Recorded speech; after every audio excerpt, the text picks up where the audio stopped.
నమస్తే, welcome to 99 TV. Wangchuk ఈ పేరు ఈ మధ్యకాలంలో మోత మోగుతోంది. సరే, ఆయన ఢిల్లీలో చేస్తున్న దీక్షను భగ్నం చేసి మొత్తానికి ఆసుపత్రికి తరలించారు. నీట్ అవకతవకల మీద గళమెత్తిన పోరాట యోధుడు అని చెప్పి ఒక సెక్షన్ ఆయన్ని కీర్తిస్తూ భుజాలకు ఎత్తుకుని తిరిగింది. ఇంకో సెక్షన్ ఏం మాట్లాడుతుంది, లేదు వాంగ్చుక్ని ఎవరో ప్రయోగించిన బుల్లెట్ అతను, ఆ ఎవరో వెనకాల డీప్ స్టేట్ ఉండొచ్చు, సిఐఏ ఉండొచ్చు, భారతదేశాన్ని అస్థిరపరిచే ఆలోచన ఉన్న అలాంటి కుట్ర చేసే శక్తులు ఉండొచ్చు అని. రెండిట్లో నిజాలు ఉండొచ్చు, రెండిట్లో అబద్ధాలు కూడా ఉండొచ్చు, అర్ధసత్యాలు కూడా ఉండొచ్చు. అసలేంటి వాంగ్చుక్ని ప్రమోట్ చేసిన అంశాలేంటి? అది నిరవధిక నిరాహార దీక్ష, ఆమరణ నిరాహార దీక్ష అంటుంటారు, కానీ ఈ మధ్యకాలంలో నిరవధిక నిరాహార దీక్షలే, మధ్యలో ఆపేసేదాన్ని నిరవధిక నిరాహార దీక్ష అంటారు. ఏ టైంలో అయినా ఆమరణ అంటే చేసిన ఒకే ఒక వ్యక్తి మనకు తెలిసి అమరజీవి పొట్టి శ్రీరాములు గారు. సరే, ఆ అంశాలు పక్కన పెడితే వాంగ్చుక్ కథ, కమా, మిషు ఇవన్నీ వివరించడానికి మనతో ఉన్నారు geo political affairs analyst Aditya Krishna. నమస్తే ఆదిత్య కృష్ణ గారు. నమస్తే. ఎవరు సార్ ఈ వాంగ్చుక్ ఎవరు? సో మనకి పబ్లిక్లో తెలిసిన ఇమేజ్ ఏంటంటే ఆయన ఒక ఇన్నోవేటరు, ఒక సైంటిస్ట్, ఆయన లడాక్ కోసం చాలా వర్క్ చేస్తున్నారు అండ్ సెల్ఫ్ మేడ్ మ్యాన్ అనేటటువంటి ఒక అంటే పబ్లిక్ రిలేషన్స్లో అది ఉండే పేరు. కానీ కొంచెం యాక్చువల్ బ్యాక్గ్రౌండ్ చూస్తే వాళ్ళ నాన్నగారు కూడా ఆయన లడాక్లో ఉండేవారు.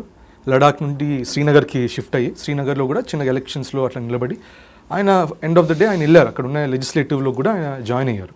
సో అట్లా పొలిటికల్ బ్యాక్డ్రాప్ అయితే డెఫినెట్గా సోనం వాంగ్చుక్ గారికి ఉంది. అట్లాగే రెండోది ఏంటంటే ఈయన కూడా ఎన్ఐటీలో ఐ థింక్ 1987లో ఎప్పుడో గ్రాడ్యుయేట్ అయ్యారు. సో ఇంజనీరింగ్ అయితే ఆయన చేసి ఆయన బయటకు వచ్చారు. వచ్చిన తర్వాత వాళ్ళ నాన్నగారు కంప్లీట్ పొలిటికల్ యాంగిల్, ఇన్ఫాక్ట్ ఆయన కూడా హంగర్ స్ట్రైక్స్ చేసేవారు, ఆయన కూడా పొలిటికల్ కాజెస్ చేసేవాళ్ళు. ఈయన డైరెక్ట్ హెడ్ ఆన్ పొలిటిక్స్లో కాకుండా ఈయన సోషల్ యాక్టివిజం వైపు, సోషల్ వర్క్ వైపు ఎక్కువ ఉన్నారు. సో దీంట్లో కూడా మనకు తెలిసింది మేజర్గా ఇప్పుడు పబ్లిక్లో మనకు తెలిసే ఆర్గనైజేషన్స్ ఒకటి సెక్మోల్ అనేది తెలుస్తుంది, ఇంకోటి HIAL అని తెలుస్తుంది. సెక్మోల్ అనేది students education cultural movement of Ladakh. So అది కూడా మనం లడాక్ గురించి కూడా అర్థం చేసుకుంటే లడాక్ చాలా ఒక ఎక్స్ట్రీమిటీలో ఉంటుంది. ప్లస్ అక్కడ కూడా కార్గిల్లో చూసాం, వార్ జరిగింది అక్కడ. ప్లస్ ఉన్నది అక్కడ మొత్తం కలిపి ఒక 2-3 లక్షల మంది కంటే కూడా ఎక్కువ లేరు. ఒకవైపు చైనీస్ ఇన్ఫ్లుయెన్సెస్, మిలిటరీ మూవ్మెంట్స్ జరుగుతుంటాయి, ఇంకోవైపు పాకిస్తాన్ వాళ్ళు చేస్తుంటారు. అట్లా కొంచెం శాండ్విచ్ అయింది. సో ఇంకోటి అక్కడ ప్రామినెంట్ బుద్ధిస్ట్ ఉంటుంది. అట్లాగే కార్గిల్ లాంటి ఊళ్ళల్లో ఇస్లామిక్ ఇన్ఫ్లుయెన్స్ కూడా గట్టిగా ఉంటుంది. సో ఇది అక్కడ ఉండేటటువంటి బ్యాక్డ్రాప్.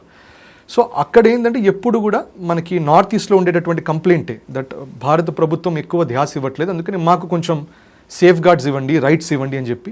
అందుకే మీరు చూస్తే 6th షెడ్యూల్ ఆఫ్ కాన్స్టిట్యూషన్ అనే దాంట్లో నార్త్ ఈస్ట్కి చాలా మటుకు వాళ్ళకి రకరకాల అటానమీ ఇచ్చాము, పవర్స్ ఇచ్చామని ఇచ్చాము. సో లదాఖ్ కూడా ఈయన సోనం వాంగ్చుక్ గారు సోషల్ యాక్టివిజంలో పట్టుకున్నటువంటి విషయం ఏంటంటే షెడ్యూల్ 6లో మమ్మల్ని కూడా మీరు ఇంక్లూడ్ చేయండి, లడాక్ కూడా అటానమస్గా ఉండాలి, దాని కంట్రోల్ దానికి ఉండాలి, ఇక్కడ ఏం కన్స్ట్రక్షన్స్ ఉండాలన్నా, ఏం ఇన్ఫ్రాస్ట్రక్చర్ డెవలప్మెంట్ అని ఏదున్నా కూడా యూ హ్యావ్ టు ఆస్క్ లదాఖ్లో ఉండే గవర్నింగ్ బాడీని అడిగి కానీ మీరు చేయడానికి వీల్లేదు అని. దానికి అఫ్కోర్స్ ప్రభుత్వం ఏమంటుందంటే సెక్యూరిటీ ఇష్యూ అవుతుంది. ఇంకోటి ఆల్రెడీ 5th షెడ్యూల్లో ఉంది Ladakh, 6th schedule is only for north east, not for Ladakh.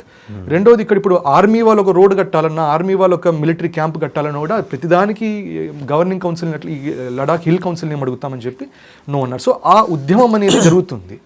So ఇనీషియల్గా మనం చూస్తే సోనం వాంగ్చుక్ గారు కూడా ఆయన రకరకాల awareness campaigns, educational movement, in fact 3 Idiots మీద కూడా వస్తుంటుంది. 3 Idiots ఆయన లైఫ్ మీద ఇన్స్పైర్డ్ అంటారు. But at the same time మొన్ననే ఆమిర్ ఖాన్ వచ్చి అసలు ఆయనకి సంబంధం లేదన్నట్టు అన్నారు.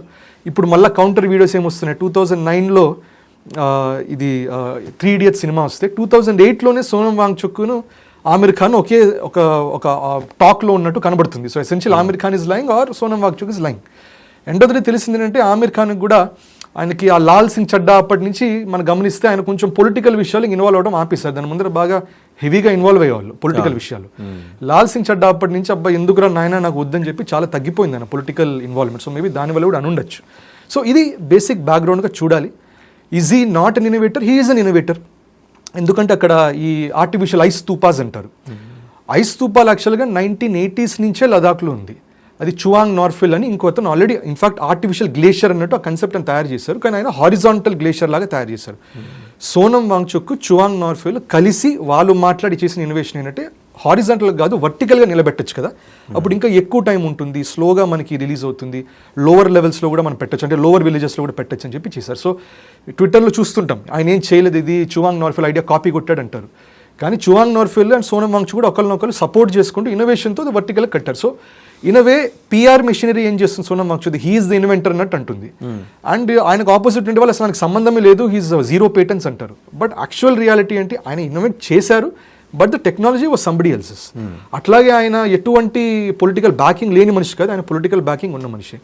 అండ్ మోర్ ఇంపార్టెంట్లీ మీరు అన్న క్వశ్చన్ దట్ ఆయన వెనకాల ఎవరున్నారు అని.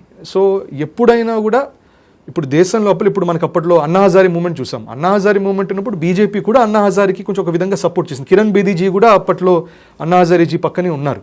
అది కాంగ్రెస్కి వ్యతిరేకంగా, యూపీఏకి వ్యతిరేకంగా ఉన్నారు. That worked out. ఇప్పుడు అట్లాగే మీరు చూస్తే ఇంకో ఇట్లాంటి ఒక హంగర్ స్ట్రైక్ లాంటివి జరుగుతుంటే అట్లాగే బీజేపీకి న్యాచురల్గా ఎవరెవరు అంటే ఎగ్జిస్టింగ్ గవర్నమెంట్కి అగేన్స్ట్గా ఎవరు ఉంటారు, వాళ్ళు చేతులు కలుపుతారు. అట్లాగే దేశం బయట కొన్ని ఫోర్సెస్ ఉంటాయి, మీరు అనే డీప్ స్టేట్ అవ్వచ్చు, యూఎస్ అవ్వచ్చు, ఎవరైనా అవ్వచ్చు. వాళ్ళు కూడా ఏంటి, ఈ ప్రభుత్వం మీద ఒక లివరేజ్ ఉండాలి, మీరు మా మాట వినకపోతే మిమ్మల్ని పడేస్తామని చెప్పాలి. దానికోసం న్యాచురల్గా వాళ్ళ వ్యతిరేకంగా ఎవరేం చేస్తున్నారో వాళ్ళతో పాటు సపోర్ట్ చేస్తూ ఉంటారు.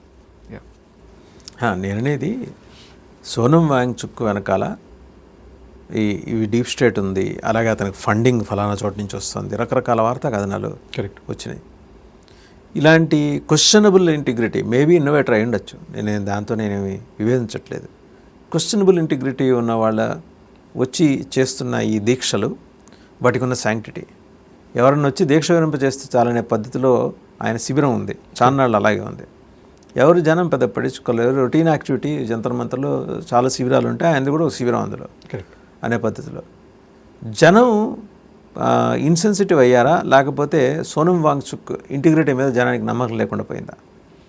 ఇక్కడ మళ్ళీ పోలరైజేషన్ చాలా అయిపోయిందండి. సోనం వాంగ్చుక్ నమ్ముకునే వాళ్ళు చాలా అగ్రెసివ్గా వెళ్తున్నారు. ఇన్ఫ్యాక్ట్ కాక్రోచ్ జనతా పార్టీ అనేది స్టార్ట్ చేసినప్పుడే అప్పట్లోనే అర్థమైపోయింది దీని వెనకాల ఏవో విదేశీ హస్తం ఉంది, లేకపోతే 2-3 రోజుల్లో వాళ్ళకి 1 కోటి మంది ఫాలోవర్స్ దాటిపోవడం ఏంటి, అది న్యాచురల్ కాదు. 1 కోటి మంది ఫాలోవర్స్ దాటారు, గట్టిగా 200 మంది శిబిరం దగ్గర లేదు. కరెక్ట్, ఏమైపోయారు మిగిలిన వాళ్ళందరూ? సో డెఫినెట్గా ఇది అల్గారిథం ప్లే జరిగింది. అల్గారిథం ప్లే కూడా మనకు చేసే కేపబిలిటీ లేదు, అమెరికన్స్కి చేసే కేపబిలిటీ ఉంది. ఎందుకంటే సిలికాన్ వ్యాలీలోనే కదా ఉన్నది మొత్తం, ట్విట్టర్ అయినా ఏదైనా. సో న్యాచురల్గా అది జరిగింది. కానీ వాళ్ళు ఏం చేశారంటే పట్టుకున్నటువంటి అంశాలని చాలా లెజిటిమేట్ విషయాలే పట్టుకున్నారు. ఇప్పుడు అసలు ఎవరు క్వశ్చన్ చేయగల కరెక్ట్ మంచి అంశాలే తీసుకున్నారు. సో యూత్ బాగా రెజనేట్ అయింది. ఇప్పుడు దీంట్లో సోనం వాంగ్చుక్ది ఆయన మనం ఏం తెలిసిన 2025 నుంచి ఆయనకు ఆల్రెడీ ఇష్యూ జరుగుతుంది గవర్నమెంట్. ఇన్ఫాక్ట్ 2025 ముందర ఆయన ధర్మేంద్ర ప్రధాన్ గారిని కూడా కలిసి వీఆర్ కొలాబరేటింగ్ ఇది అది అన్నారు. 2008లోనే ఇప్పుడు మన్మోహన్ సింగ్ గవర్నమెంట్ అప్పుడు ఆయనని కూడా సోనం వాంగ్చుక్ని ఎడ్యుకేషన్ సంబంధించిన బోర్డులో పెట్టారు, ఆయన ఒక అడ్వైజర్గా పెట్టారు.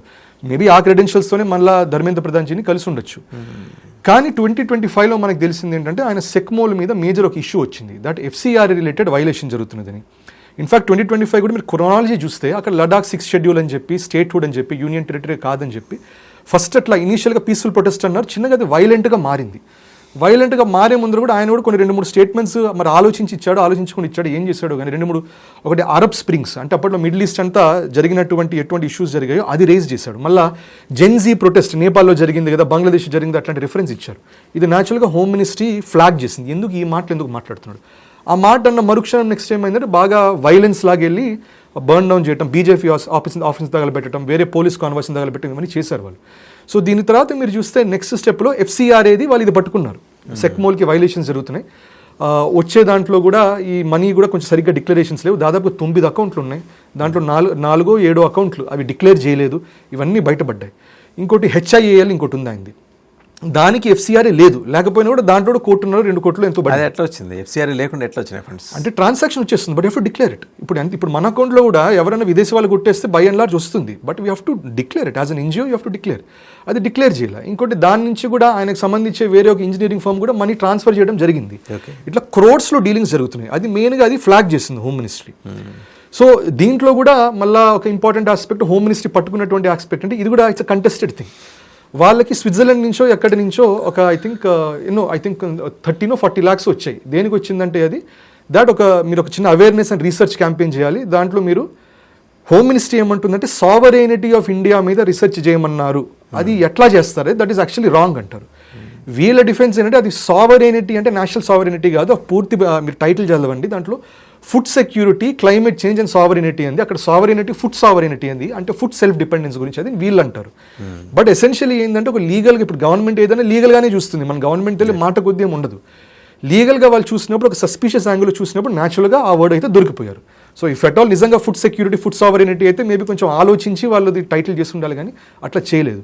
అది పట్టుకొని దానివల్ల కూడా FCRA వాళ్ళది క్యాన్సిలేషన్ అవటం ఇవన్నీ జరిగాయి. సో న్యాచురల్గా మనకు తెలిసిందే అప్పుడు Sonam Wangchuk also definitely not happy. So what we know, ఇప్పుడు FCRA కూడా మాన్సూన్ సెషన్లో it is going to be implemented, where ఇట్లా క్యాన్సిల్ అయినటువంటి రిజిస్ట్రేషన్స్ వాళ్ళకు ఉండేటటువంటి ఎటువంటి ఎసెట్స్ ఉన్న, స్కూల్స్ ఉన్న, ఇన్స్టిట్యూషన్స్ ఉన్న, మనీ ఉన్న మొత్తం గవర్నమెంట్ కంట్రోల్లోకి తీసేసుకుంటుంది. ఇది already USA is not happy, China is not happy. Sonam Wangchuk is a direct ఇట్లాంటిది జరిగినప్పుడు ఆయనకి డైరెక్ట్గా ఇది లాస్ అనేది జరుగుతుంది. అట్లాగే అప్పుడు UGC, ఇప్పుడు ఇన్ఫాక్ట్ ఆయన చేసే ప్రొటెస్ట్ నీటి మీద అవన్నీ చేస్తున్నారు, కానీ ధర్మేంద్ర ప్రధాన్జీ ఎక్కడ టార్గెట్ అవుతున్నారు, ఇంతకు ముందర UGC మీద కూడా టార్గెట్ అయ్యారు. UGC కూడా రేజ్ చేసింది ఎవరు, ఆమె advocate, supreme court advocate, senior advocate Indira Jaising ji ఆమె రేజ్ చేశారు. ఆమెది కూడా మీరు చూస్తే అది రేజ్ చేసిన జస్ట్ దాని ముందరే ఆమెకుండే ఈ ఐ థింక్ లాయర్స్ కలెక్టివ్ ఒక NGO ఉంది, దానికి కూడా ఫారిన్ ఫండింగ్ వచ్చింది. దాని తర్వాత దాని మీద కూడా FCRAది ఒక క్యాన్సిలేషన్ అనేది జరిగింది. అయిన వెంటనే UGC ఆమె కేసు వేసింది.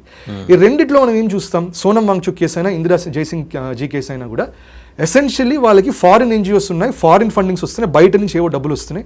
అది హోమ్ మినిస్ట్రీ క్రాక్ డౌన్ అయింది.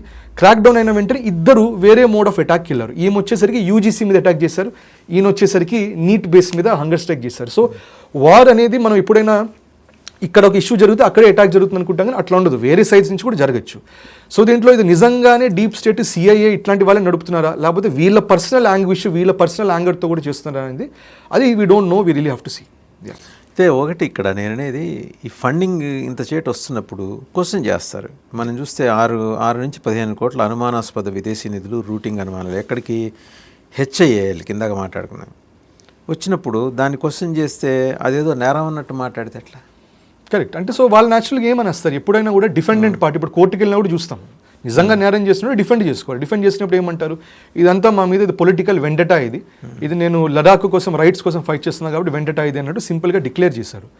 But at the same time నేనేమంటానంటే, ఒక సమాజంలో మనం అందరం ప్రజల్లాగా ఉన్నప్పుడు మనమందరం ఏం చేయాలంటే, బై డిఫాల్ట్ సోనం వాంగ్చుక్ చెప్పిందంతా అగేన్స్ట్గా ఉండాల్సిన అవసరం కూడా అవసరం లేదు. అలాగే ఆయన పూర్తిగా యాక్సెప్ట్ చేయాల్సిన నెసెసిటీ కూడా లేదు. క్రిటికల్గా ఉండాలి మనం.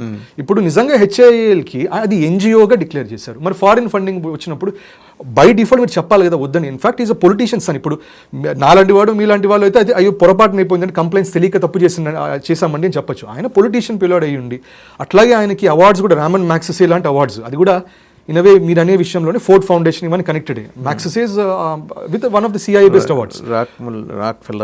రాక్ ఫెల్లర్ ఫౌండేషన్ ఫండింగ్ ఉంది, ఫోర్డ్ ఫౌండేషన్ ఫండింగ్ ఉంది, ఇంటర్నేషనల్ అవార్డ్స్ సొసైటీ ఫౌండేషన్. అట్లాంటి అతను వచ్చి నేను అంటే మర్చిపోయిన FCRA కానీ ఏం బేసిస్ మీద చెప్తారు. సో అక్కడ డెఫినెట్గా if not wrong doing, negligence అయితే డెఫినెట్గా ఉంది. సో ఇన్ఫాక్ట్ ఆయన ఒక high stakes social movement, political మూవ్మెంట్లో ఇన్వాల్వ్ అవుతున్నప్పుడు ఎంత జాగ్రత్తగా ఆయన ఉండాలి, మరి ఆయన ఉండలేదు జాగ్రత్తగా. అదే పట్టుకుంది హోమ్ మినిస్ట్రీ, అది పట్టుకొని డెఫినెట్గా ఈ రెండింటి మీద యాక్షన్ అనేది తీసుకుంటుంది. సో ఇప్పుడు ఎనీవే హంగర్ స్ట్రైక్లోకి వెళ్ళారు. హంగర్ స్ట్రైక్ మీరు చూస్తే ఒక విధంగా అర్థమైంది, ఫైల్ చేశారుగా హంగర్ స్ట్రైక్. ఫైల్ అంటే ఇప్పుడు ఫైనల్గా ఆయన తీసుకొని కోర్టు చెప్పింది మానిటర్ ఇస్ హెల్త్ అన్నారు, అది పోలీస్ ఇంటర్ప్రెట్ చేసింది మానిటర్ అంటే వీళ్ళు డైరెక్ట్లీ మానిటరింగ్ మీద హాస్పిటల్ అని చెప్పి ఆయన ఫైనల్గా హాస్పిటల్లోకి షిఫ్ట్ చేసి అక్కడ ఇప్పుడు ఆయన వైఫ్ కూడా గీతాంజలి జీ అని ఉన్నారు. ఆమె నేను ఇక్కడ ఉన్న సఫ్దార్జంగ్ హాస్పిటల్ ట్వీట్ పెట్టారు, సఫ్దార్జంగ్ హాస్పిటల్లో ఉన్నాను, ఆయనకి ఏమన్నా మీరు ఫోర్స్ఫుల్గా ఇచ్చేటట్టయితే లేకపోతే వెయిన్స్లో మీరు ఐవీస్ ఇచ్చేటట్టయితే నన్ను అడగకుండా చేయడానికి వీల్లేదన్నట్టు ఆమె ఏదో అన్నారు. But it doesn't matter, police anyway they will force it 20 days of hunger strike చేశారు ఆయన. సో వైటల్స్ అని స్టేబుల్గా ఉన్నాయన్నారు, డిహైడ్రేటెడ్గా ఉన్నారు కానీ వైటల్ స్టేబుల్ అన్నారు. దీంతో అట్లీస్ట్ ఆయన హంగర్ స్ట్రైక్ బ్రేక్ అయింది. ఇప్పుడు కామెడీగా ఆఫ్కోర్స్ అభిజిత్ దీప్కి ఇన్నాళ్ళు పాపం చూస్తూనే ఉన్నాం, ఆయన రకరకాల ఫుడ్ అరేంజ్మెంట్స్, ఫుడ్ తింటాలు ఇవన్నీ వీడియోస్ అన్నీ వస్తున్నాయి. ఇప్పుడు ఎండ్ ఆఫ్ ద డే ఆయన నేను ఇవాళ నుంచి నిరాహార దీక్ష తీసుకుంటున్న ఇండెఫినిట్ హంగర్ స్ట్రైక్ అన్నట్టు అతను డిక్లరేషన్ ఆయన ఇచ్చుకున్నారు. ప్లస్ మన లాస్ట్ ఫ్యూ డేస్ కూడా చూస్తున్నాం. ఇన్ఫాక్ట్ యాక్టివిటీ ఎట్లా ఉందంటే, ఉత్తరప్రదేశ్ నుంచి చంద్రశేఖర్ రావ్ అని ఆయన ఉంటారు, భీమ్ ఆర్మీ అంటున్నారు, ఆయన వచ్చారు, అరుంధతి రాయ్ వచ్చింది, దాంతోపాటు ఆమ్ ఆద్మీ పార్టీ వాళ్ళు వచ్చారు. మీరు గమనిస్తే కొంచెం కాంగ్రెస్ పార్టీ కొంచెం డిస్టెన్స్ మెయింటైన్ చేస్తుంది, కానీ ఇండియా అలయన్స్ వాళ్ళు మిగతా వాళ్ళందరూ వస్తున్నారు. సో దీనివల్ల న్యాచురల్గా ఇప్పుడు హోమ్ మినిస్ట్రీకి ఉన్న ఇష్యూ కూడా ఏంటి, ఇప్పుడు ఈయన చంద్రశేఖర్ రావ్ అని అన్నారు, ఏమన్నారంటే 20th July walk to the parliament అన్నప్పుడు మీకు ఎంతమంది కావాలి చెప్పండి, ఎన్ని లక్షలు కావాలి చెప్పండి, నేను పట్టుకొస్తానన్నారు. సో ఎసెన్షియలీ చిన్నగా ఎటువంటి ఎన్విరాన్మెంట్, పీస్ఫుల్ ఎన్విరాన్మెంట్ ఉందో అది చిన్నగా అది చెడగొట్టే ఉద్దేశాలు జరుగుతాయి. అది ఒపోజిషన్ వాళ్ళు కాకపోయినా కూడా ఎక్స్టర్నల్ ఫోర్సెస్, ఎక్స్టర్నల్ కంట్రీస్ అయినా కూడా, డీప్ స్టేట్ అయినా కూడా, వీలైనా కూడా చేయొచ్చు. ఎందుకంటే వాళ్ళకి కావాల్సింది ఏంటి, భారత్ బ్రేక్ డౌన్ అనేది అవ్వాలి, బీజేపీ పోవాలి, నెక్స్ట్ వచ్చే గవర్నమెంట్ కూడా కంట్రోల్లో ఉండాలి, ఇదంతా ఉంటుంది ఎసెన్షియల్లీ. సో దానివల్ల వీళ్ళు చేయటం కూడా, ఈ డెసిషన్ కూడా I think it's right decision. High స్టేక్స్ అయిపోయింది, ఓపెన్ ఎయిర్లో ఉంది, మధ్యలో ఇది కూడా చూసాం, CCTV కెమెరాస్ ఉంటే అభిజిత్ దీప్కి వెళ్ళి CCTV కెమెరా అక్కడ కాదు, దాని మీద నేను టార్పాలిన్ కవర్ వేస్తాను అంటాడు. పోలీస్ వేయడానికి వీల్లేదు అంటారు, కాదు వేయాల్సిందే అంటాడు. ఎందుకో వాళ్ళు సీసీటీవీ మీద కూడా they had a problem with continuous surveillance. ఇట్లాంటి ఓపెన్ పబ్లిక్ ప్రొటెస్ట్లో ఇట్స్ వెరీ ఇంపార్టెంట్. అండ్ ఆయన కూడా లదాఖ్లో ఈజ్ అ సిగ్నిఫికెంట్ పర్సన్. ఆయనకి ఏమన్నా హెల్త్కో లైఫ్కి జరిగితే ఇండియానే కాదు లదాఖ్ కూడా చాలా వెరీ క్రిటికల్ స్టేట్లోకి వెళ్ళిపోతుంది అది. సో దానివల్ల I think what the home ministry is done is absolutely right. And విదేశీ ఫోర్సెస్ కూడా డెఫినెట్గా ఉంటాయి. So we have to see how it goes. అంటే విదేశీ శక్తులు, మీరు డౌట్ చేస్తున్న విదేశీ శక్తులు ఏంటి?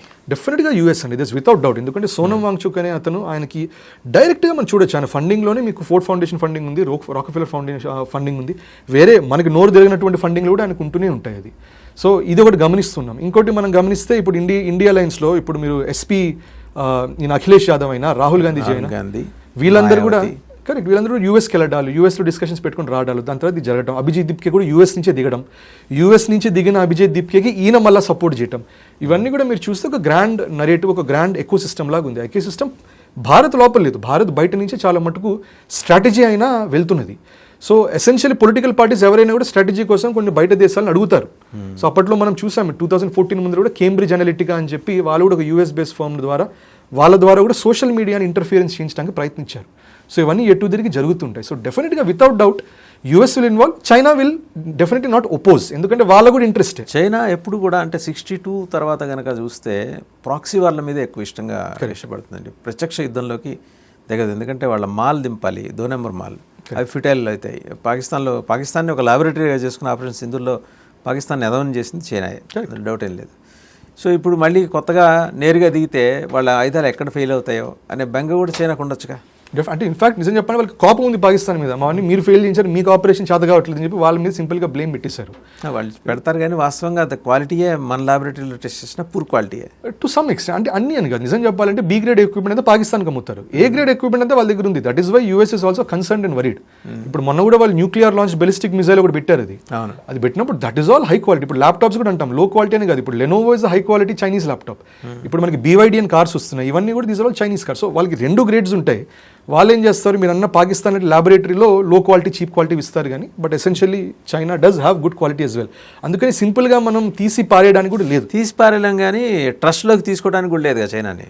లేదు, భారత్కి అయితే అసలు లేదు, ఎందుకంటే China is an aggressive force. వాళ్ళ ఇంట్రెస్ట్లో అదే వాళ్ళకి ముఖ్యం. ఇప్పుడు చుట్టుముట్టి 17 దేశాలతోటి సరిహద్దులు ఉన్న చైనా కాన్స్టెంట్గా భారతదేశంలో ఇలాంటి కుట్రలు చేయడానికి వస్తూ ఉన్నప్పుడు మరి ఇక్కడ దానికి కౌంటర్ చేయాలంటే ఏంటి, మన ముందున్న మార్గాలు ఏంటి? కరెక్ట్. సో దాన్ని కౌంటర్ చేయడం ఎసెన్షియల్లీ మనం border areas, especially Indo Tibetan border police అయినా ఆ బార్డర్ ఏరియాస్ అంతా కూడా బాగా మనం ఆర్మ్ చేసి మిలిటరీ స్ట్రెంత్ ఇవ్వాలి. దట్ ఈస్ వాట్ ఇప్పుడు సోనం వాంగ్చుక్ వచ్చి షెడ్యూల్ 6లో పెట్టండి అంటే లడాఖ్ని ఆర్మీ వాళ్ళు ఏమైనా చేయాలన్నా, గవర్నమెంట్ వాళ్ళు రోడ్ చేయాలన్నా, చైనాని కౌంటర్ చేయాలన్నా కూడా లదాఖ్ హిల్ కౌన్సిల్ని అడగాల్సి వస్తుంది. అడిగి వీళ్ళు పర్మిషన్ ఇస్తే కానీ కదలదు. మనకు తెలిసిందే బ్యూరోక్రసీ అనేది ఎట్లా ఉంటుందంటే ఎప్పుడు స్లో డౌన్ చేస్తుంది. సో ఇది ఒక concern. So China wants that to happy. Very good and subtle observation అండి. బ్యూరోక్రసీ సెటిల్ అంటే ఒక రిటైర్డ్ సివిల్ సర్వెంట్ ఆయన మాటల్లో వాళ్ళు చెప్తున్నారు, ఇది అవుట్ ఆఫ్ ద బాక్స్ అయి ఉండొచ్చు కానీ రిలేటెడ్ మీరు మాట్లాడారు కాబట్టి. వాళ్ళకి ట్రైనింగ్లో డిస్కరేజ్ ఎలా చేయాలి మీ దగ్గరికి వచ్చే జనాలు అనేది ఒక మాడ్యూల్ అట. సో 4 సార్లు తిరిగిన తర్వాత 5వ సారి దండం పెట్టేసి వెళ్ళిపోతారు. కరెక్ట్. సో ఇందుకనే కదా మనకి ఇస్రో కూడా ఇప్పుడు నేను అన్నారు ఇస్రో నుంచి రిజిగ్నేషన్స్ అలౌడ్ కాదని. ఇప్పుడు ఇస్రోలో చాలా మంది రిజైన్ చేస్తున్నారు అంటున్నారు. రిజైన్ చేసి మెజారిటీ వాళ్ళని విదేశాలకు వెళ్ళట్లేదు, మెజారిటీ భారత్లోనే ఉంటున్నారు, భారత్ బేస్డ్ స్పేస్ ఆర్గనైజేషన్స్కి వెళ్తున్నారు. మరి ఎందుకు మానేస్తున్నారు ఇస్రో అంటే, ఒకటి బ్యూరోక్రటిక్గా ఏం జరగాలన్న అప్రూవల్, ఒక సాలరీ హైక్ రావాలన్న అప్రూవల్, అన్నిటికీ ఇవే. దాంతోపాటు స్లో డౌన్ అవటం, తర్వాత కొత్త ఐడియాస్కి ఎంకరేజ్మెంట్ లేకపోవడం, దీనివల్ల అండ్ డెఫినెట్లీ పే కూడా అంత సిగ్నిఫికెంట్గా ఛాలెంజ్ చేయలేరు వాళ్ళు. సో దీనివల్ల ఓవరాల్ ఏంటి, ఆ బ్యూరోక్రసీనే హర్డల్ అంటున్నారు. సో చైనా కూడా ఏం కావాలి, లదాఖ్ నిజంగా కంప్లీట్గా ఒక బ్యూరోక్రటిక్ దానిలోకి వెళ్ళిపోతే వాళ్ళు ఇప్పుడు చైనా ఇంత అగ్రెసివ్గా మిలిటరీ క్యాంప్స్, విలేజెస్ ఇవన్నీ సెట్ చేసుకుంటూ పోతుందో లదాఖ్లో చేయడానికి ఉండదు మనకి. సేమ్ వెస్ట్ బెంగాల్ ఇదే చూసాం. అదే మమతా బెనర్జీ ఆమె వచ్చేసి బ్యూరోక్రసీ పెట్టేసరికి మనకి ఇన్ని అంటే 25% ఆఫ్ బార్డర్ అది ఫెన్సింగ్ లేకుండా ఉంది. ఇప్పుడు కంప్లీట్ అయింది, ఎందుకంటే ఇప్పుడు క్రిటికాలిటీ తెలిసింది. సో ప్రస్తుతం ఉన్న ప్రభుత్వం నేషనల్ సెక్యూరిటీ మీద ఎక్కువ చూసుకుంటుంది కాబట్టి లదాఖ్ని వదులుకోవడానికి లేదు. సో అందుకని సోనం వాంగ్చుక్ గారి యుద్ధం కూడా is it only about NEET and UGC or is it also about Ladakh, is it also about SECMOL, HIAL, ఆయన మీద జరిగినటువంటి ఈ ఫైనాన్షియల్ టార్గెటింగ్, ఇది భావించి చేస్తున్నారని తెలియదు కానీ బట్ అన్ని ఫ్యాక్టర్స్ కలిసే ఒక మొత్తం ఉద్యమంలాగా జరుగుతుంది. అందుకని అన్ని ఫోర్సెస్ ఇప్పుడు కలుస్తున్నాయి, ఫారిన్ ఫోర్సెస్ కలుస్తున్నాయి. అందుకని ఆయనకి ఇంటర్నేషనల్ కూడా మీడియా కవరేజ్ చాలా గట్టిగా వస్తుంది. సో అందుకని అది జరుగుతున్నది, కాంగ్రెస్ కలుస్తుంది, ఆపోజిషన్ కలుస్తుంది. But target over here is BJP మీద ఒత్తిడి పెట్టాలని అందరూ చూస్తున్నారు. కానీ ఎవరి ఇంట్రెస్ట్ వాళ్ళు, ఒక సింగిల్ ఇంట్రెస్ట్ అనేది లేదు ఇక్కడ. అయితే ఆదిత్య కృష్ణ గారు, ఇంకొక అంశం, ఇప్పుడు సోనం వాంగ్చుక్ ఈ అంశం ఇంతగా తెర మీదకి రావటం వెనకాల ఎన్ని ఫోర్సెస్ పనిచేస్తున్నాయి అనేది థ్యాంక్స్ టు సోషల్ మీడియా. ఇవాళ ఇది లేదనుకోండి, సోనం వాంగ్చుక్ అనే నేషనల్ హీరోగా పోర్ట్రే చేస్తారు. ఇప్పుడు ఆయన ఎత్తుకున్న అంశం గొప్పదే. నేను మళ్ళీ చెప్తున్నాను, ఎత్తుకున్న అంశంతో ఎలాంటి విభేదాలు ఎవరికి లేవు నీట్ అనే దానికి సంబంధించి. ఇప్పుడు ఏమైంది, ఎలాగూ ఈయన ఎత్తుకోపోయినా ధర్మేంద్ర ప్రధాన్ని తప్పించాలని చూశారు, తప్పిద్దాం అనుకున్నారు. ఇప్పుడు తప్పించానుకోండి, వాంగ్చుక్ డిమాండ్ చేశాడు కాబట్టి తప్పించామనే నింద ఎదుర్కోవాలి. సో ఐషుని కొన్నాళ్ళు పక్కన పెట్టేస్తున్నట్టు కూడా ఎన్డీఏ పెడుతోంది.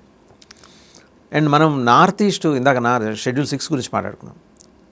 ఇది ఇప్పుడు లడక్ అయితే షెడ్యూల్ 5లో ఉన్నట్టుంది. ఇది నార్త్ ఈస్ట్లో చూస్తే క్రిస్టియనైజేషన్ ఆఫ్ ఎంటైర్ నార్త్ ఈస్ట్ కోసం ఆ మాథ్యూ వ్యాన్ డెక్ వార్డ్ని చూసాం కదా. ఇప్పుడు ఇలాంటి ఎలిమెంట్స్ బయటపడుతున్నప్పుడు, ఎక్స్టర్నల్ ఫోర్సెస్ పనిచేస్తున్నాయనేది ఎవిడెంట్గా కనిపిస్తున్నప్పుడు, as to what kind of measures we're initiating అంటే గవర్నమెంట్ ఆఫ్ ఇండియా వైపు నుంచి నేను అడుగుతున్నది. మీరన్న పాయింట్స్లో ఒక వెరీ ఇంపార్టెంట్ పాయింట్ ఇప్పుడు సోషల్ మీడియా వల్ల తెలుస్తుందంట. ఇంతకు ముందర ఒక పబ్లిక్ ఒక అండర్స్టాండింగ్ ఉండేది ఏమనంటే, ఈ పబ్లిక్ మెమరీ షార్ట్ లివ్డ్ అనేవాళ్ళు. అవును, ఎక్కువ జ్ఞాపకం ఉండదు, కొన్ని రోజులు సైలెంట్గా ఉంటే దానికి అది వెళ్ళిపోతుంది అంటారు. అది సోషల్ మీడియా వైపు వల్ల ఏమైందంటే, ఇప్పుడు సోనం వాంగ్చుక్ ఇష్యూ వచ్చినా కూడా ఇప్పుడు కాదు, వాళ్ళు 1980s నుంచి ఎవడో ఐస్ గ్లేషియర్ తయారు చేసిన అతని నుంచి లాగి అక్కడి నుంచి లాగారు కదా, మొత్తం పెడుతుంటారు. వాళ్ళ నాన్నగారు ఇది చేశారు. ఇన్ఫాక్ట్ 3 Idiots సినిమా వచ్చినప్పుడు సోషల్ మీడియా ఇంత లేదు. అప్పుడు కూడా ఏంటంటే అబ్బా Sonam Wangchuk wow is top అని అనుకున్నాం, అంటే ఆయన ఇన్నోవేటర్ అనుకున్నాం. ఇప్పుడు ఏంది, అది లాగి వాళ్ళ నాన్నగారు పొలిటిక్స్లో ఉన్నారు, ప్లస్ ఇంకెవరో అతను ఐడియా ఇది, ఇవన్నీ రకరకాలు, ఇవన్నీ బయట కాపీ క్యాట్ అనే మాట కూడా వస్తుంది. విమర్శించే వాళ్ళు కాపీ క్యాట్ అంటారు. పాకిస్తాన్ అణ్వస్త్ర పిత అంటారు కదా, ఖాదర్ ఖానా అతని పేరు. కరెక్ట్, సిసి అతను కాపీ క్యాట్. సో ఎసెన్షియల్గా ఉంటాయి, రెండు పక్షాలు ఉంటాయి. సో ఇది సోషల్ మీడియా వల్ల మనకు వచ్చే మేజర్ అడ్వాంటేజ్ ఇప్పుడు అంటే, మెమరీ ఇప్పుడు షార్ట్ లివ్డ్ కాదు, లాంగ్ లివ్డ్. స్ట్రాటజికల్గా ఎవడు ఏ బిట్స్ వాడతాడో దాన్ని ఇప్పుడు జస్ట్ సెర్చ్ చేయగానే మొత్తం అంతా వచ్చేస్తుంది కదా, మొత్తం వస్తుంది. ఇప్పుడు దానిపైన ఇంకా ఫర్దర్ కాంప్లికేట్ చేయడానికి ఏఐ వచ్చింది. ఏఐ కూడా ఏంటంటే, కానీ మీరు గమనించండి, చాట్ జీపీటీకి వెళ్ళి యూఎస్ సిఐఏ ఆపరేషన్స్ గురించి ఏ క్వశ్చన్ అడగండి, ఏది కూడా ఇట్ ఇస్ నాట్ ట్రూ అని ఇస్తుంది. ఇవన్నీ ఏవో స్పెక్యులేషన్స్, నిజం కాదని ఇస్తుంది. నేను వాళ్ళ దీంట్లో నడిచేది కరెక్ట్. అది మీరు డీప్ సీక్లో కొట్టండి. డీప్ సీక్ అంటే చైనా వాడి, దాంట్లో బాగా చెప్తుంది, సిఏ అని బాగా చెప్తుంది, కానీ చైనా రిలేటెడ్ అని చెప్పదు. సో ఏది కూడా ఏంటి, మనం బుర్రవాడాలి, ఎక్కడ ఎవరిని ఏం అడగాలనేది అది జుడిషియస్గా వెళ్తే కానీ మనకి ఆ వివరాలు రావు. కరెక్ట్. ఇప్పుడు మనం నార్త్ ఈస్ట్ విషయానికి వచ్చేసరికి బ్రిటిష్ టైం నుంచి స్ట్రాటజీ చేశారు. వాళ్ళు ఏం చేస్తారు, అక్కడ ఇన్నర్ లైన్ పర్మిట్ పెట్టేసి, ఇన్నర్ లైన్ పర్మిట్ వల్ల అప్పట్లో సాధు సంతులు కూడా వాళ్ళు హిమాలయన్ బెల్ట్ మొత్తం వెళ్ళేవాళ్ళు. హిమాలయన్ బెల్ట్ మొత్తం ట్రావెల్ చేసే సాధు సంతులు ఇన్నర్ లైన్ పర్మిట్ లేదు, వెళ్ళడానికి వీల్లేదు అన్నట్టు చాలా మటుకు రెస్ట్రిక్షన్స్ మొదలుపెట్టాయి. హిందూస్ కూడా వెళ్తుండే వాళ్ళు, వస్తుండే వాళ్ళు, అన్ని బ్లాక్ అయిపోయింది. అప్పుడు చిన్నగా కన్వర్జన్ అనేది అప్పుడు మొదలైంది. అప్పుడు నార్త్ ఈస్ట్లో ముఖ్యంగా హిల్ ఏరియాస్ మీరు చూడండి, నాగాలాండ్ అవ్వండి, మిజోరాం అవ్వండి, లేకపోతే మణిపూర్లో కూడా మీరు చూస్తే కుకీస్ ఉండే హిల్ జోన్ వాళ్ళు they want to separate. Meiteis are by and large ఇంకా మనతో ఉన్నారు, కానీ Kukis they want to separate. So అట్లా అయిపోయింది. పోస్ట్ వరల్డ్ వార్ నుంచి మీరు చూస్తే ఇన్నర్ లైన్ పర్మిట్ని మెయింటైన్ చేయడంతో పాటు, ప్లస్ ఇట్లాంటి కాన్స్టిట్యూషనల్గా మనం వాళ్ళకి అంత రైట్స్ ఇవ్వడము, అన్చెక్డ్గా ఉండటము, దానివల్ల మీరు 1940s తర్వాత బాగా అమెరికన్ బాప్టిస్ట్ చర్చ్ ప్రెజెన్స్ బాగా పెరిగింది అక్కడ. పెరిగి వాళ్ళు కూడా వాళ్ళకి ఒకటి, మనకి వీసాస్లో ఒకటి ఉంది, ఒకటి ఐ థింక్ రిలీజియస్దే ఒకటి ఎవాంజలికల్ వీసా అని ఒక వీసా ఒకటి ఉంటుంది, పేరు సరిగ్గా గుర్తురావట్లేదు. That visa specifically for religious awareness. So అది వచ్చి వాళ్ళు కన్వర్జెన్స్ చేస్తున్నారు. దానిపైన FCRA కూడా డబ్బులు పంప్ చేసి, సో ఇక్కడ రిలీజియస్ వీసా తీసుకొని వస్తారు, రెండోది FCRA మనీ పంపించేస్తారు, రెండు కలిపి కన్వర్జెన్స్ లెఫ్ట్ రైట్ వెళ్తున్నాయి. దీంట్లో FCRAని ఆపాం. ఇప్పుడు ఈ రిలీజియస్ది వీసా ఆపడానికి లేదు ప్రస్తుతానికి. So that is still continuing.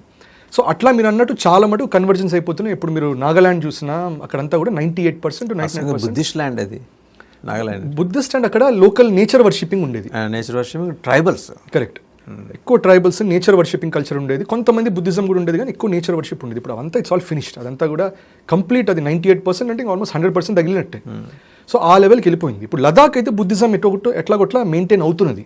But ఏంటంటే డెఫినెట్గా మీకు రాడికల్ ఎవాంజలికల్ ఫోర్సెస్ వాళ్ళు ఏం చేస్తారంటే అక్కడ కూడా చిన్న కన్వర్ట్ అవ్వాలి లదాఖ్ అని వాళ్ళు చూస్తుంటారు. రెండోది ISI ఏం చేస్తుంది, రెస్ట్ ఆఫ్ JNK లాగా రాడికల్ ఇస్లాం ఏముందో కార్గిల్ ద్వారా చిన్నగా రెస్ట్ ఆఫ్ లడాఖ్లో కూడా స్ప్రెడ్ చేయాలి, వాళ్ళు కూడా చేసేది ఉంటుంది. అందుకని ఎంటైర్ ఇంటరాక్షన్ కూడా హోమ్ మినిస్ట్రీకి it is going to be very important. అందుకని మీరు ఇన్ఫ్యాక్ట్ నిన్న సాయంత్రం ఇప్పుడు ఈ జంతర్ మంతర్ ప్రొటెస్ట్ జరుగుతున్నప్పుడు కూడా నిన్న సాయంత్రం దాకా ఉన్నటువంటి అక్కడ ఉండే పోలీస్ కమిషనర్ ఎవరు ఉన్నారో అతన్ని తీసేసి ఇప్పుడు కొత్తగా అనురాగ్ జీ అని కొత్తని పెట్టారు. అది నిన్న సాయంత్రం సడన్గా అది పోస్ట్ మార్చిన తర్వాత ఆయనకి తెలిసిందిట. సో అది జరగటము ఇమ్మీడియట్గా వి సీ దట్ ఇవాళ ఈ యాక్షన్ అని తీసుకోవడం జరిగింది. అంటే హోమ్ అఫేర్స్ మినిస్ట్రీ కూడా వాళ్ళు పట్టించుకోవట్లేదు కాదు, పట్టించుకుంటున్నారు. బట్ ద పాయింట్ ఏంటంటే అందరూ అనుకునేది దట్ ఎసెన్షియలీ మేబీ కొంచెం రియాక్షన్ మీరు అన్నా హజారే టైం చూసినా కూడా కాంగ్రెస్ దిగొచ్చి మాట్లాడింది. ఎస్ యూ మే సే దానివల్ల ఓడిపోయారు కదా అనొచ్చు. దాని ముందు ఇందిరాగాంధీజీ టైం అప్పుడు కూడా సోనం వాంగ్చుక్ వాళ్ళ నాన్న అప్పుడు చేసినప్పుడు ఇందిరాగాంధీ ఆమె వెళ్ళి లేకెళ్ళి మాట్లాడి ఆమెని హంగర్ స్ట్రైక్ బ్రేక్ చేయించింది కానీ మళ్ళీ 1987 ఆయన కాంగ్రెస్ పార్టీ నుంచి లేపేశారు ఆయన సోనం వాంగ్చుక్ వాళ్ళ నాన్నని. సో ఇందిరాగాంధీ కూడా ఏంటంటే బాగా తగ్గారు అప్పుడు. పొట్టి శ్రీరాములు గారిది కూడా అన్ఫార్చునేట్లీ ఆయన మనం కోల్పోయినా కూడా Nehruji he gave in, he listen to him. So కొంతమంది ఏం చూస్తారు కాంగ్రెస్ పార్టీ వీక్నెస్ అన్నట్టు చూస్తారు. కానీ నా అభిప్రాయం ఏంటంటే కొంచెం కొన్ని చోట్ల ఇటు సివిలియన్ మూవ్మెంట్స్లో మరీ ఎక్స్పాండ్ అయిపోతుంటే కొన్ని చోట్ల కొంచెం తగ్గినా కూడా నిజం చెప్పాలంటే అది ప్రాబ్లం కాదు. ఎందుకంటే ఎడ్యుకేషనల్ విషయంలో నిజంగా దాంట్లో కాంప్రమైజ్ అవ్వాల్సిన అవసరం లేదండి. కరెక్ట్. ఎందుకంటే కొన్ని లక్షల మంది రాస్తున్నప్పుడు ఇమాజిన్ అండి, వాళ్ళు పిల్లలు ఎంత బ్యాలెన్స్ కోల్పోతారు, సైకలాజికల్ బ్యాలెన్స్ కోల్పోయి సూసైడ్స్ దాకా వెళ్ళిన సందర్భాలు కూడా లోగడ చూసాం. కరెక్ట్. ఎంత ప్రెషర్, ఆ ప్రిపరేషన్ అంతా ఏమైపోవాలి. కరెక్ట్. సో కానీ ఏంటంటే దీనికి కూడా మనం ఇది అంటూనే we have to remember that ఇంకొక యాంగిల్ ఉంటుంది. ఒకటి ఏంటంటే ధర్మేంద్ర ప్రధానికి సరే ఏదో ఒకటి చేయాలి కదా అనుకోవచ్చు. రెండోది కూడా ఏం గుర్తుపెట్టుకోవాలంటే మనం నేషనల్ ఎడ్యుకేషన్ పాలసీ కొత్తది వచ్చినప్పటి నుంచి అగ్రెసివ్గా కరిక్యులం మారుస్తున్నాం, హిస్టారికల్ కరెక్షన్స్ చేస్తున్నాం. ఇప్పుడు మినిస్ట్రీ ఆఫ్ ఎడ్యుకేషన్ ద్వారా మనకి IKS division, Indian knowledge systems and division కూడా పెట్టాం. ఇదంతా ధర్మేంద్ర ప్రధాన్ గారి ద్వారానే ఇదంతా జరిగింది. అది ఎందుకు గమనంలోకి తీసుకోవట్లేదు మరి? సరే, కానీ ఏంటంటే దీనివల్లనే ఎక్స్టర్నల్ వాళ్ళు వీళ్ళందరూ అరుంధతి రాయ్ రావడానికి కారణం ఏంటి? That is but she's upset that నేను చెప్పినటువంటి ముఘల్ హిస్టరీ, నేను చెప్పినటువంటి ఇవంతా లెఫ్టిస్ట్ హిస్టరీ అంతా why are you correcting it or why are you changing it? అది హిస్టరీ కాదు కాబట్టి అది వాళ్ళ ఆదిత్యకృష్ణ గారు ఎడారి దొంగల్ని చక్రవర్తులుగా కీర్తిస్తూ వచ్చిన పాఠాలు మనం చదువుకున్నాం. కరెక్ట్. అబ్సల్యూట్లీ. దురదృష్టం. అబ్సల్యూట్లీ. అట్లీస్ట్ ఈ జనరేషన్స్ అయినా చదవకుండా వాస్తవంగా చరిత్ర ఏంటనేది తెలుసుకోవాలి కదా. ఇప్పుడు ఆంధ్ర తెలంగాణ వాళ్ళకి అట్లీస్ట్ చాళుక్యాస్ అంటే ఎవరు, లేకపోతే రుద్రమదేవి, మహారాణి రుద్రమదేవి ఎవరు, ఇవన్నీ మనకి తెలియదు. అవి తెలియదు మనకి. మనందరూ తెలిసిన ఔరంగజేబు, జహాంగీర్ తెలుసు. బట్ ఎసెన్షియల్ దీనివల్ల కూడా ముందర మళ్ళీ ట్యాగులు చక్రవర్తి ఔరంగజేబు, చక్రవర్తి షాజహాన్ ఎలా చక్రవర్తులు అవుతారు? కరెక్ట్. దోపిడీకి వచ్చిన వాళ్ళు. కరెక్ట్. అప్పుడు ఐ థింక్ ఛత్రపతి శివాజీ మహారాజ్ మీద కూడా కొంచెం అట్లా సరైన భాషలో రాసినప్పుడు అది కూడా కరెక్షన్స్ చేశారు. సో దీనివల్ల కూడా అప్సెట్ ఉంది. అందుకని గవర్నమెంట్ కూడా ఏంటి, ఒకటి ఇంత పెద్ద మ్యాసివ్ సివిలైజేషన్ చేంజ్ చేస్తుంది జరుగుతుంది సార్. కరెక్ట్. అది వీళ్ళు కౌంటర్ చేయడానికి ట్రై చేస్తారు ధర్మేంద్ర ప్రధాన్. బట్ అన్ఫార్చునేట్గా ఇవి జరిగాయి. యూజీసీని నీట్ జరిగింది. సో గవర్నమెంట్ రెండూ చూస్తుంది. But end of the day I feel that ఇట్లాంటి ప్రొటెస్ట్ జరిగినప్పుడు ఫోర్స్ఫుల్గా ఇప్పుడు what ever is happening, but end of the day ఏంటంటే ఎక్కడొక్కడ కొంచెం ఒక హ్యూమన్ టచ్లోకి రావాలి. అన్నీ కూడా యూజీసీ అప్పుడు కూడా స్ట్రాటజిక్ సైలెన్స్ మెయింటైన్ చేశారు. గవర్నమెంట్ ఏమి కమెంట్ చేయలేదు, దానికైతే డై అయిపోయింది విషయం. కానీ జనాలు మర్చిపోరు అది. సో ఇవన్నీ ఐ థింక్ చిన్నగా it should be repaired. Especially ఇప్పుడు రామ్ మందిర్ నుంచి బయట అదే ఆ స్కామ్ బయటపడింది. ఇథనాల్ మీద అన్ఫార్చునేట్గా చాలా మిస్ఇన్ఫర్మేషన్ జరుగుతున్నది. దానిపైన మనం ఇది ఇప్పుడు నీట్ రిలేటెడ్ ఇష్యూ జరుగుతున్నది. సో ఇవి రకరకాల ఇష్యూస్ బయటకు వస్తున్నప్పుడు I think government should be very very careful. And దాంట్లో కొంచెం కొన్ని చోట తగ్గాల్సిన చోట మేబీ తగ్గాల్సి వస్తుంది వాళ్ళు. రైట్. థ్యాంక్ యూ ఆదిత్యకృష్ణ గారు. Thank you very much. So చూసాం కదా, తగ్గాల్సిన చోట తగ్గాలి. తగ్గినంత మాత్రాన అదేదో అవమానంగా భావించాల్సిన అవసరం కూడా లేదు. Yes, there are certain issues. Government of India ఇక్కడ పరువు ప్రతిష్టలకు పోవాల్సిన అవసరం లేదు. పిల్లలకు అన్యాయం జరిగినప్పుడు దాన్ని అడ్రస్ చేయాల్సిన మెకానిజంని డెవలప్ చేయటము, లేదా ఆల్రెడీ మెకానిజం ఉంటే దాన్ని ప్రాపర్గా అది ఎగ్జిక్యూట్ అవ్వడానికి కావాల్సిన ఒక ఎకోసిస్టమ్ బిల్డ్ చేయటం, ఇవన్నీ భారత ప్రభుత్వం మీద ఉన్నాయి. ఆ బాధ్యతలన్నీ ఉన్నాయి. ఆ దిశగా అడుగులేసి ఇప్పుడు సోనం వాంగ్చుక్ భుజం మించి చుక్ లాంటి వాళ్ళ భుజం మించి తుపాకీ పేలుస్తున్న ఈ విదేశీ శక్తులు ఉన్నాయి కదా, వాటి సంగతి పట్టాలి.